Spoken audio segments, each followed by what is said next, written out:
Welcome to Classic Books Deep Dive. I'm Michael. And I'm Joanna. We are so glad you could join us for this deep dive into The Richest Man in Babylon by George S. Clason.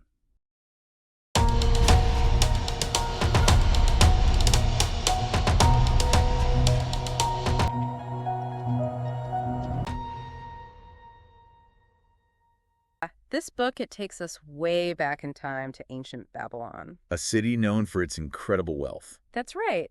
But it wasn't just the city itself that was wealthy. A lot of its citizens were doing really well, too. Yeah. And that's what makes this book so fascinating, even though it was written in the 1920s. Exactly. Clason uses these parables set in this ancient world to teach us about building wealth.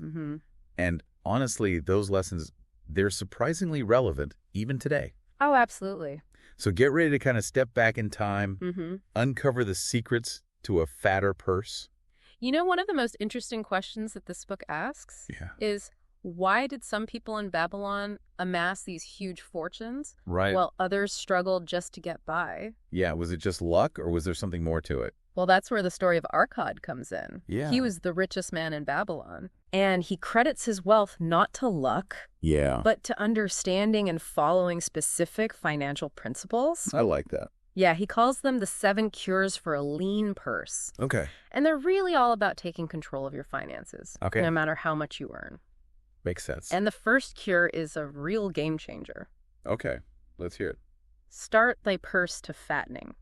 Okay. In other words, pay yourself first. Oh, that's good. Yeah. I like that. This means setting aside at least 10% of everything you earn before you even think about spending it. I could see people listening thinking 10%, but I'm already struggling to make ends meet.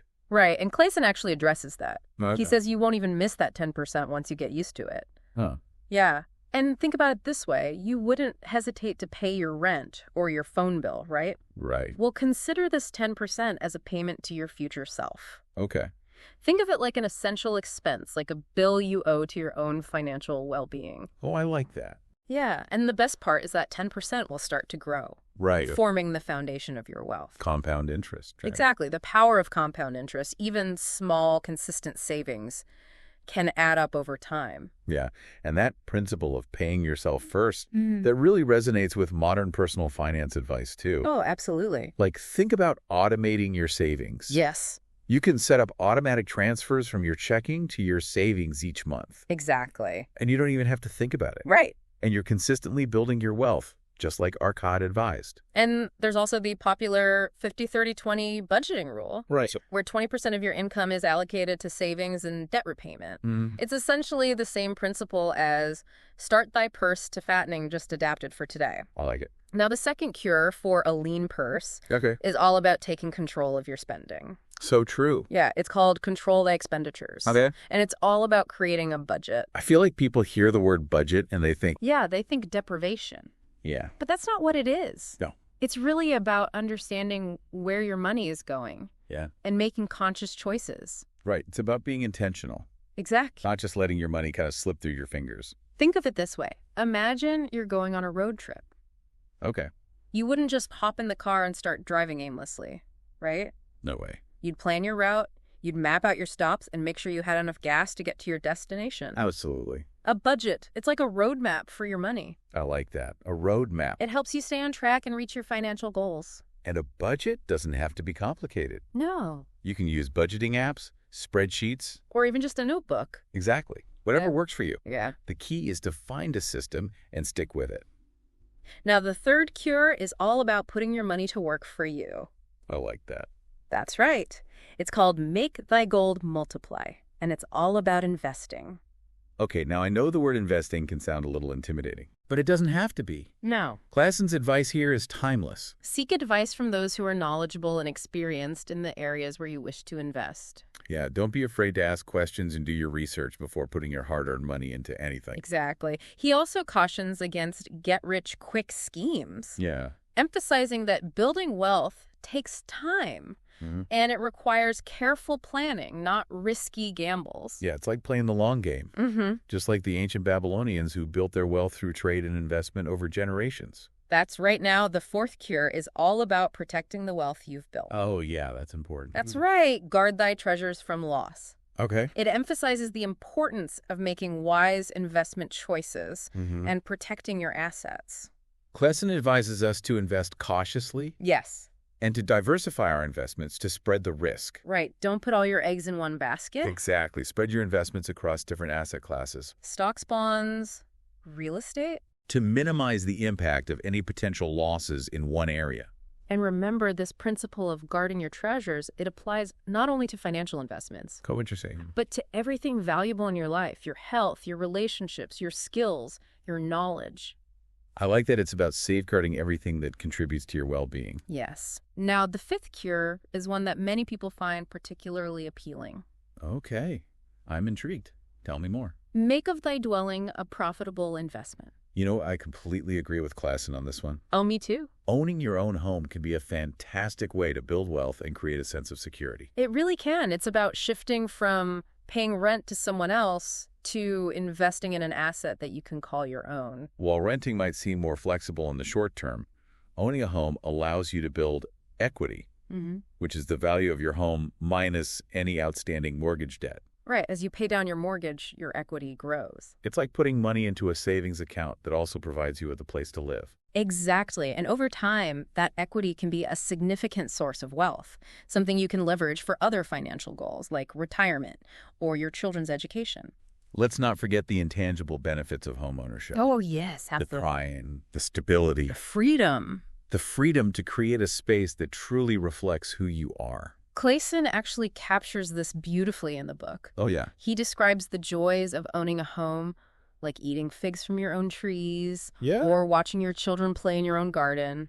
It's about creating a legacy, a place where memories are made and families thrive. That's right. And that's something worth investing in. Definitely. Now, the sixth cure is all about planning for the future. Yes. Ensure a future income. Okay. And it focuses on preparing for retirement and unexpected events. This is something that I think a lot of people put off. They do. But it's crucial to start thinking about it early on.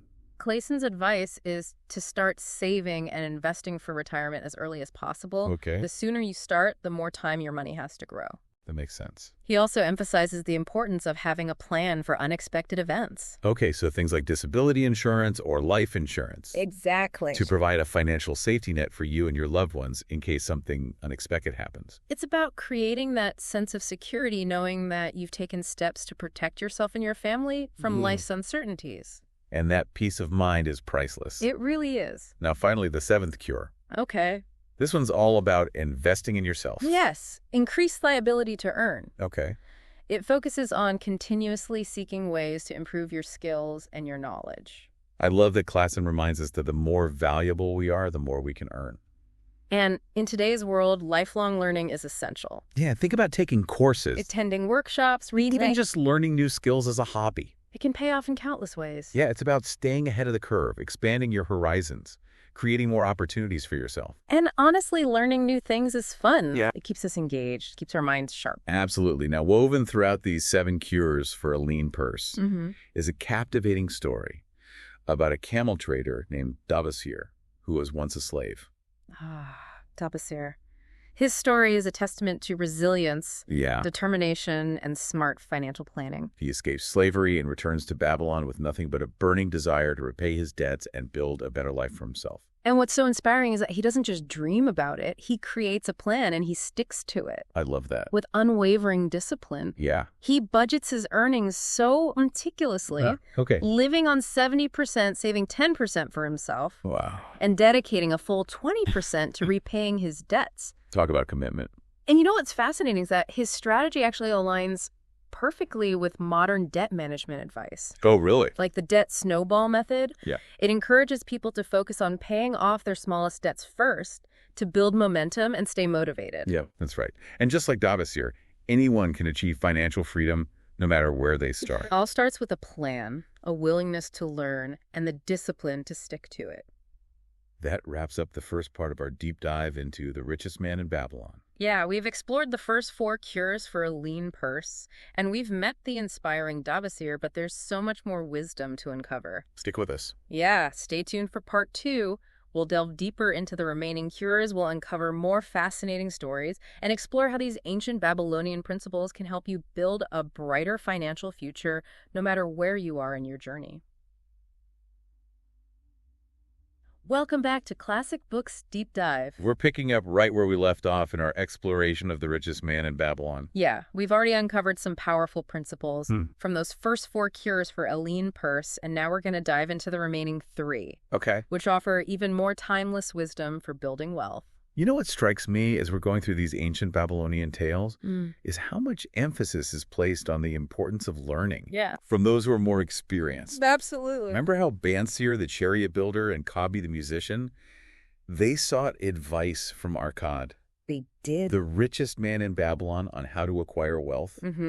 They realized they needed guidance, someone to show them the path. It's like that old saying, when the student is ready, the teacher appears.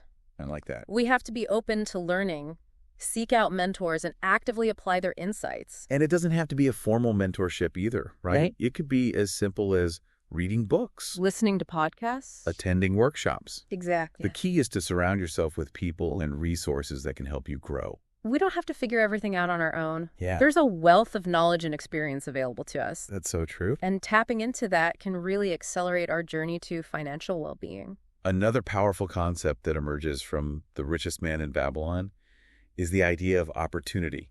Yes. And how it often disguises itself as hard work or even challenges. It's like those hidden treasures that require effort to uncover. Yeah. One story that illustrates this beautifully is the tale of Nomasir. He's given a bag of gold and a clay tablet inscribed with the 5 laws of gold by his father. Oh, wow. His father challenges him to go out into the world and prove himself worthy of inheriting the family estate by using these gifts wisely. I like this already. And at first, Nomasir, he struggles. Okay. He makes some poor investment choices, he loses his gold, he faces setbacks. But instead of giving up, he perseveres. Good for him. He learns from his mistakes and eventually rebuilds his fortune, even surpassing what he initially had. That's awesome. His story is a reminder that success is rarely a straight line. Right. There will be bumps along the way. Exactly. But it's how we respond to those challenges that truly defines us. And his journey also highlights the importance of having a definite purpose, a clear vision of what we want to achieve. Oh, I like that. Think of it this way. Imagine you're setting sail on a voyage. Okay. Would you just set off without a destination in mind? Of course not. No way you'd have a specific port you're aiming for, a course charted out to guide you. Right. Well, your financial goals are like that destination. They give you direction and purpose, helping you navigate through life's financial waters.